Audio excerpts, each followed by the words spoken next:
All right, now we are just 10 days to the end of the month. January is coming to an end after it hasn't been that long though. My name is Brian Amwai. Thank you so much for making time for the program tonight. This is Lookup Weekend. Now tonight we have so much lined up for you in matters current affairs. Our sign language interpreter is Philista Adundo. These are the top stories tonight.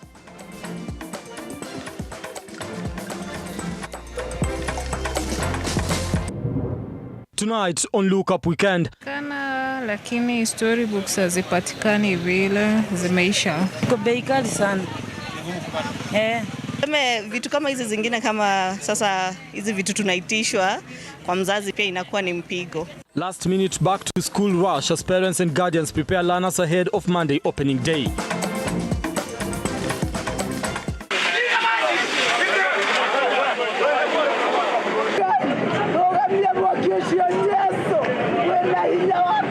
"25 families left in the cold after fire razed down their houses in Nanyuki, Laikipia County." Also tonight, barabara zile mnataka zijengwe nyingi, mimi nilikuja kuzianzisha, lakini tukapata matatizo kidogo hapo mbele. President William Ruto promises to serve all Kenyans, irrespective of their political affiliation, as he begins his two-day tour in Trans Nzoia County.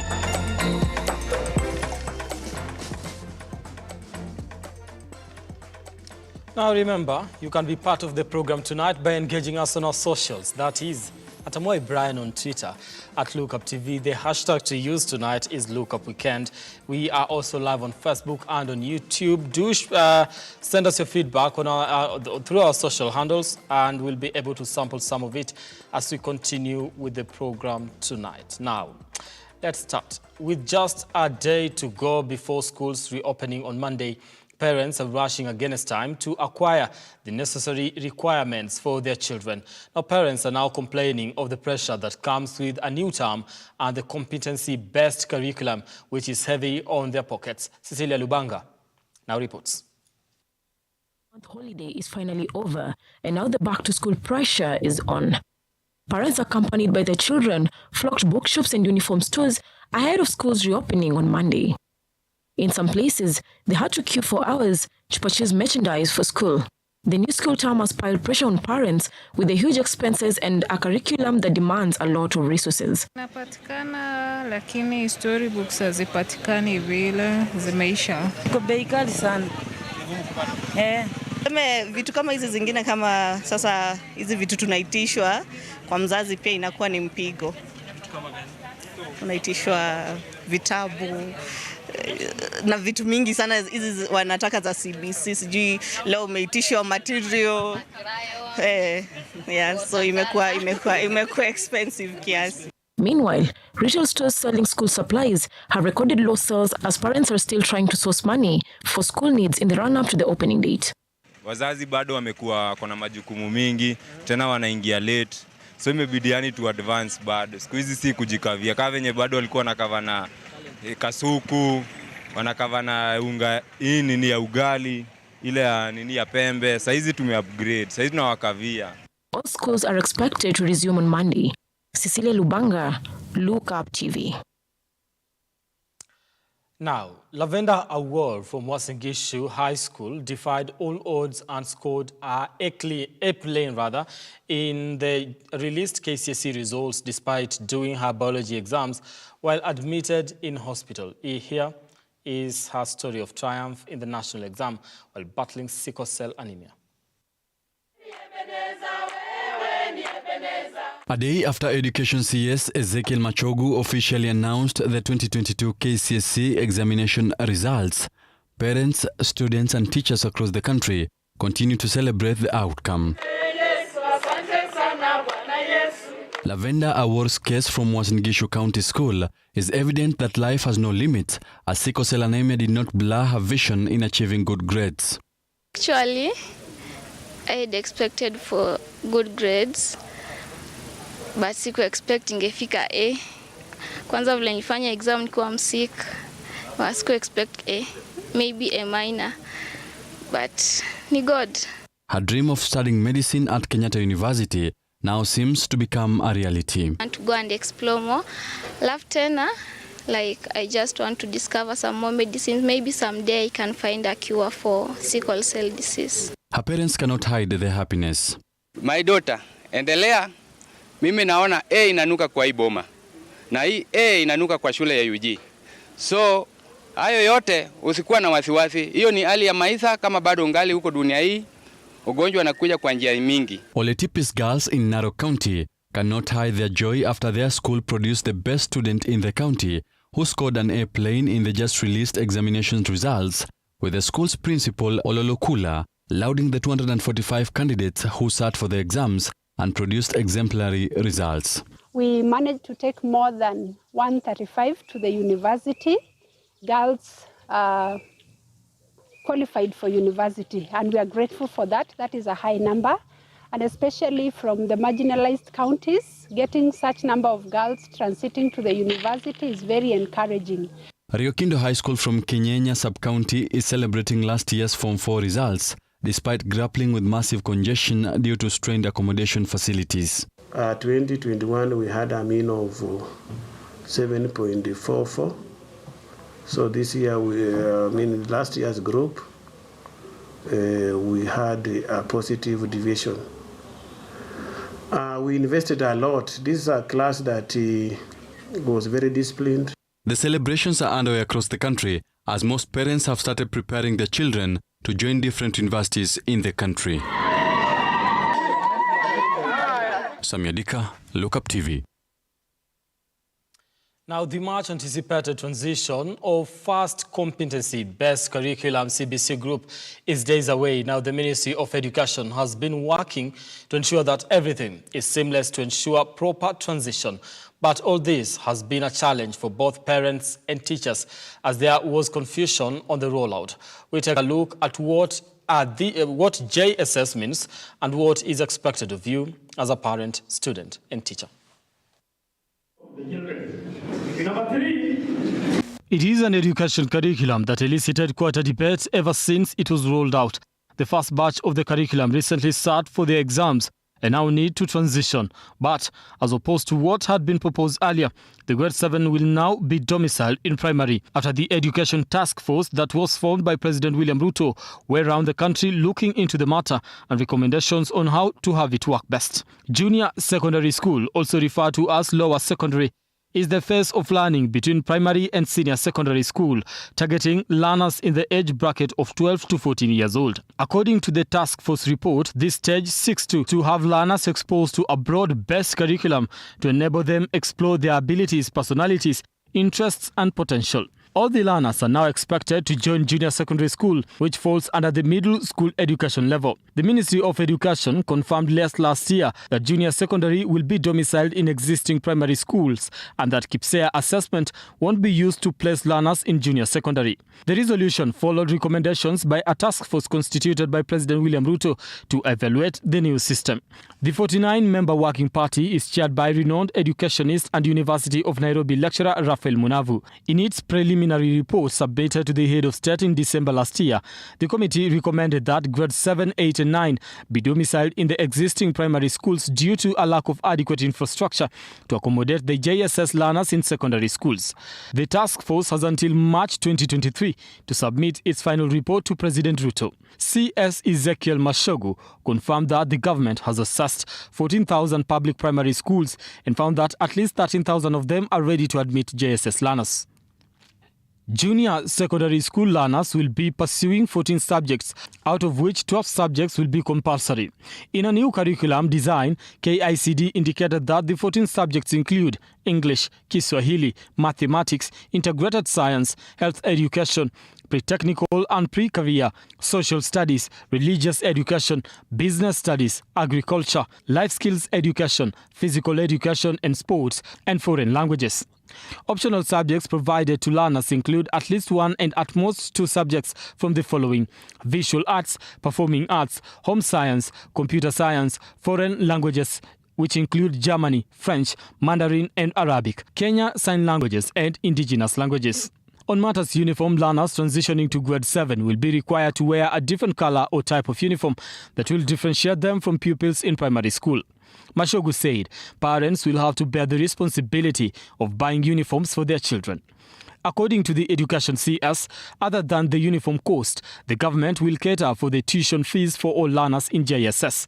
Consequently, school heads not providing boarding services have been prohibited from charging parents and guardians any additional fees. Mashogu said the government has set aside 9.6 billion to support junior secondary school education. The state is said to hire 30,000 teachers to facilitate the transition to JSS and bridge the teacher shortage in the country. Education Cabinet Secretary Ezekiel Mashogu announced interim guidelines for the rollout of secondary school education. In the new guidelines, the Board of Management of Primary School that domiciles the junior secondary school will constitute a special subcommittee to spearhead the management of education and resources of the school. The head of the primary school that domiciles the junior secondary school will serve as secretary, but the chairperson will be a member of the committee. All private junior secondary schools will establish and operationalize BOMs, Board of Directors or Boards of Trustees, in accordance with Section 52 of the Basic Education Act.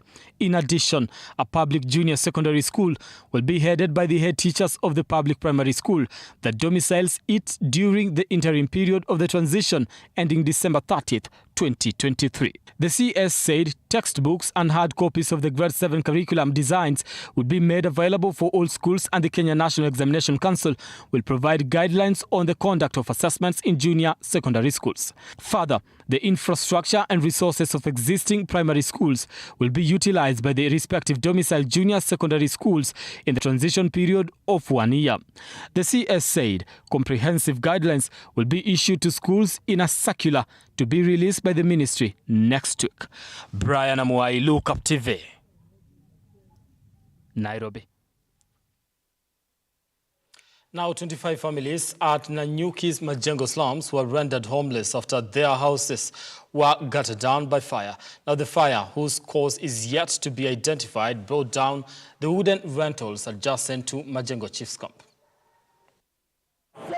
It took a whole estate's united effort to put out the inferno that traced down homes, destroying properties. 25 families have now been rendered homeless following the inferno that spread too fast due to the closely built wooden structures. Most of the owners had pulled off to their various places of labor at the time of the incident. The fire was first noticed by children playing close by. Kuingia kwa nyumba, nasikia watoto huko nyuma wakipiga nduru wakisema ni moto. Wakati tuliona hii moto tulikuwa tumekaa tu hapo tukaanza kuona moshi. Lakini tunasema chanzo ya hiyo moto hatujui ni nini. Efforts by the Laikipia County firefighters were commended since they arrived on time to assist put out the fire. Naweza sema leo naweza pongeza County Council, wamefanya kazi mzuri leo, ile tumewaita hawayakawia na waendelee kufanya hivyo. Ile kitu kingine naweza sema niambie governor anjaribu atununulie pipe za hizo za gari ya moto. Residents have been cautioned to be cautious in their day-to-day activities. Cecilia Lubanga, Lookup TV. Now, President William Ruto has assured farmers that the country has enough fertilizer ahead of the next planting season. Now, he said the government was keen to ensure availability and access to fertilizer across the country. Ruto said 4 million bags was available and another 2 million will be available for top dressing. Now, speaking in Kitale Town on Saturday during ordination and installation of Henry Juma Odonya as the new Bishop, Catholic Diocese of Kitale, the president said registration of farmers countrywide was ongoing. He further urged leaders to take a common stand on matters of development, noting that his administration will serve all Kenyans equally.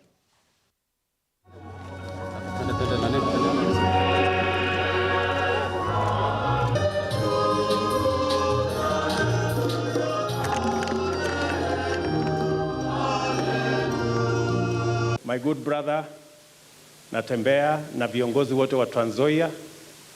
Mimi najua tumekubaliana ya kwamba tutakutana. And I want to give you my assurance we are going to meet shortly. Ili hiyo maneno yote mmesema niwaeleze vile tutaenda mbele pamoja. Barabara zile mnataka zijengwe nyingi, mimi nilikuja kuzianzisha, lakini tukapata matatizo kidogo hapo mbele. Mambo ya maji, mambo ya title deeds za mashamba yenu, ardhi ya kupanua mji wenu wa Kitale, mko na matatizo.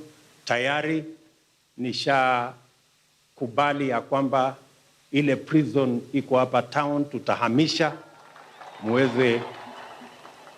muweze kupata mahali ya kupanua mji wenu wa Kitale.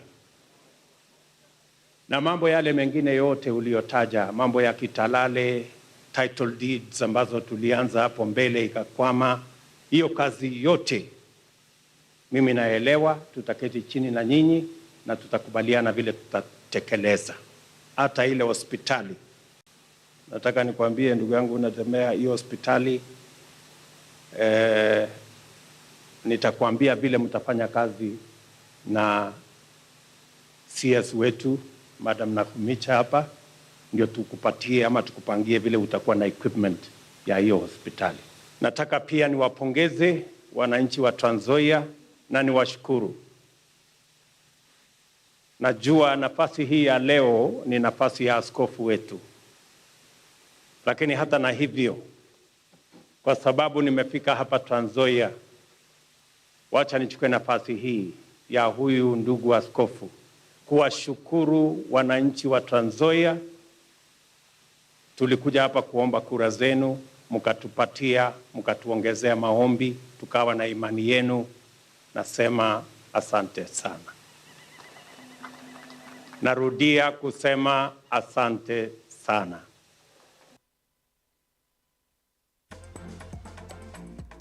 Now we take a short break here on the program. We'll be back with more in just a short while.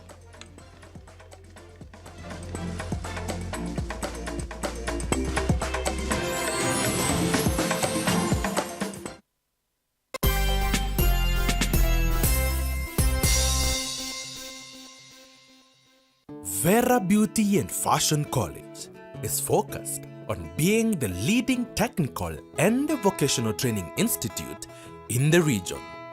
Our team possesses in-depth knowledge and extensive experience in the industry, offering thorough training in cosmetology, hairdressing, interior design, creative arts, training of trainers, nail technology, and fashion design. With branches in Nairobi, Thika, Meru, Eldoret, and now in Mombasa, our courses ensure that learners are completely equipped with knowledge, competency, and employability skills. Enroll today to be a part of a center of excellence.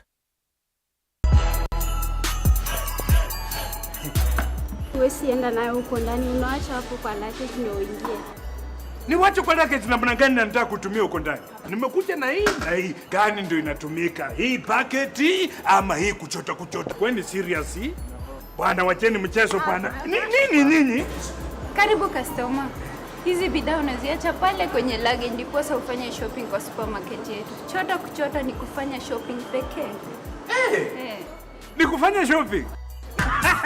Raundi hii chota mapema na Hetia Supermarket ndio best. Kwa mara nyingine tena Hetia Supermarket inakuletea chota na Hetia Supermarket. Kushiriki shindano la chota ni rahisi. Ingia tu Hetia Supermarket iliyo karibu nawe Kitale, Bungoma, Eldoret, Kakamega, Kisumu, Busia, Naivasha, Limuru, Nairobi, Thika, Nyeri, Meru, Chuka na Maua. Nunua bidhaa ya shilingi 600 na zaidi na utapewa raffle ticket. Jaza vizuri na utumbukize kwa sanduku iliyo mlangoni. Utakuwa umeingia kwa draw ya kujishindia zawadi kama gari 7 aina Daihatsu Mira, pikipiki 21 aina ya TVS, 1130 school fees, TVS, microwaves, shopping vouchers na vingine vingi. Bas, ni huku.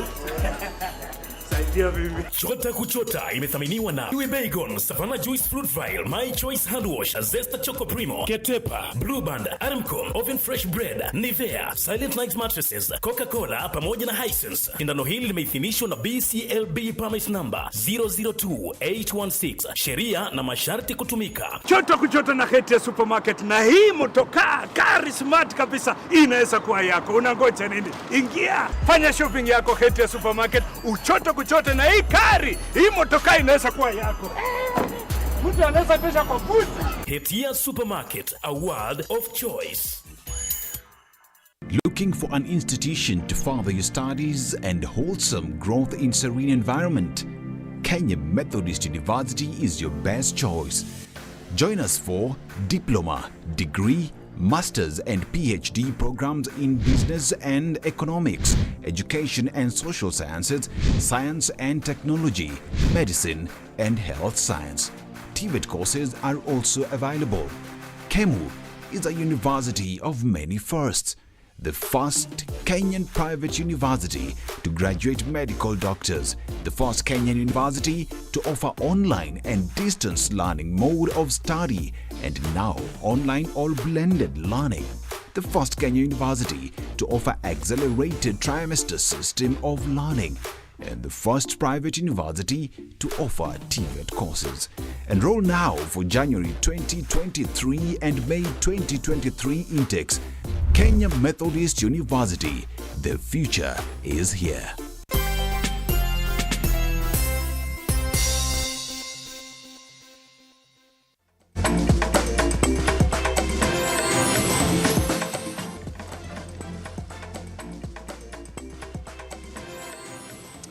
Right, now welcome back. In our special feature tonight, we take a look at the indigenous Omumbwa forest, which has unique plant species in Vihiga County and believed to be a sacred place among the Abanyole subtribe of Luya traditional elders involved in conserving the forest are calling on the government to intervene and prevent its destruction, as it is the center of the Abanyole culture.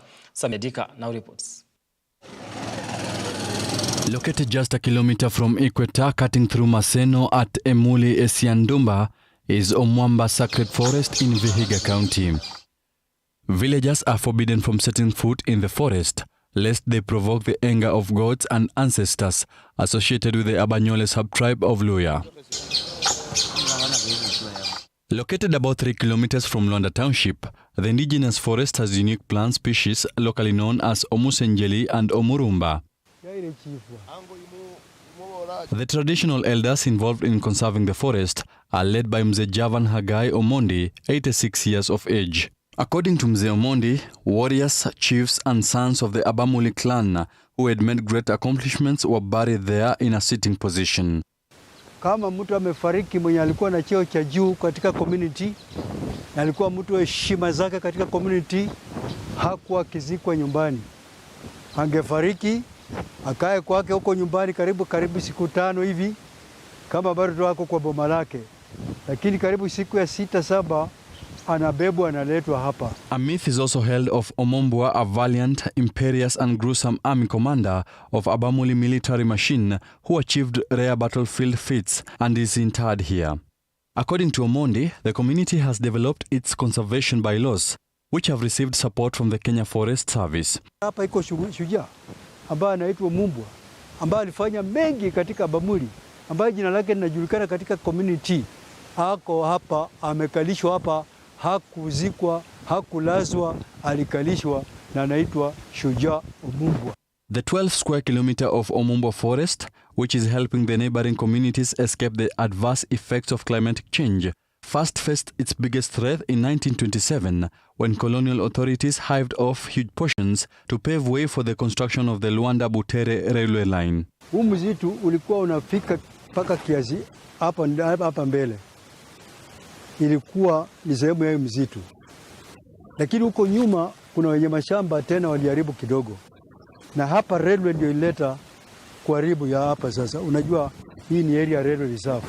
Sasa railway ndio waliingilia wakasongeza mpaka ikafika pale iko. But now the forest faces a new threat. Hapa ndani wakati tulikuwa watoto tu kwa tunaingia, lakini kwa siku hizi watoto wa siku hizi wadogo wanaingia hapa. Mzitu hata kwenda kutafuta kuni ndani hapa haikuwa inakubalika.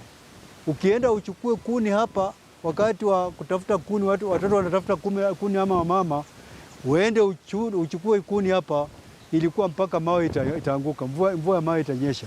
Previously, the UN Conference on Environment and Development highlighted an urgent need for developing mechanisms to protect the Earth's biological diversity through indigenous knowledge. Na ni miaka mingi sana tangu 1914 na bado huko. bado umefadhiwa na hakuna sengenge imewekwa, lakini watu wameupatia heshima kutoka pale chini kiutamaduni. Samidika, Lookup TV.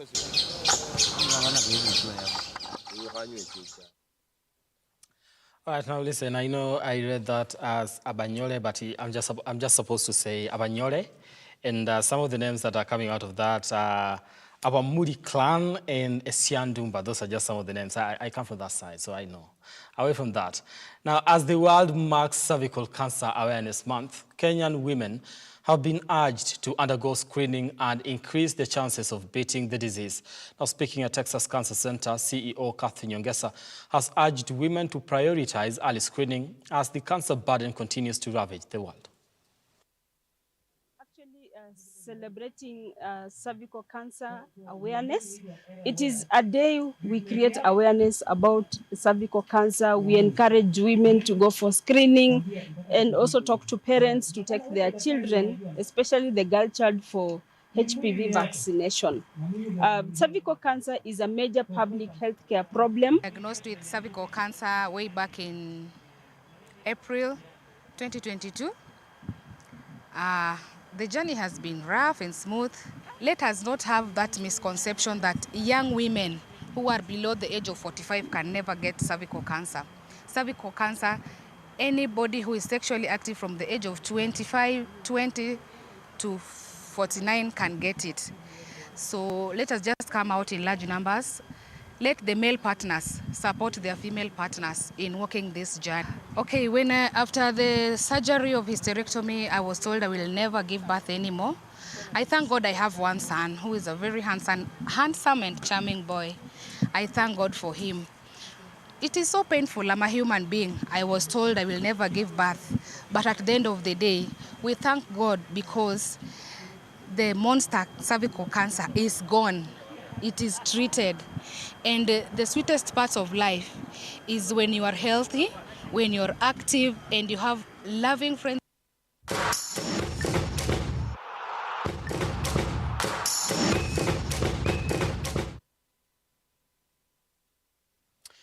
All right, now let's get sporty tonight. 65 CAF D coaches were awarded their certificates after the completion of 10 days training course in Thika. Now, this comes after 200 CAF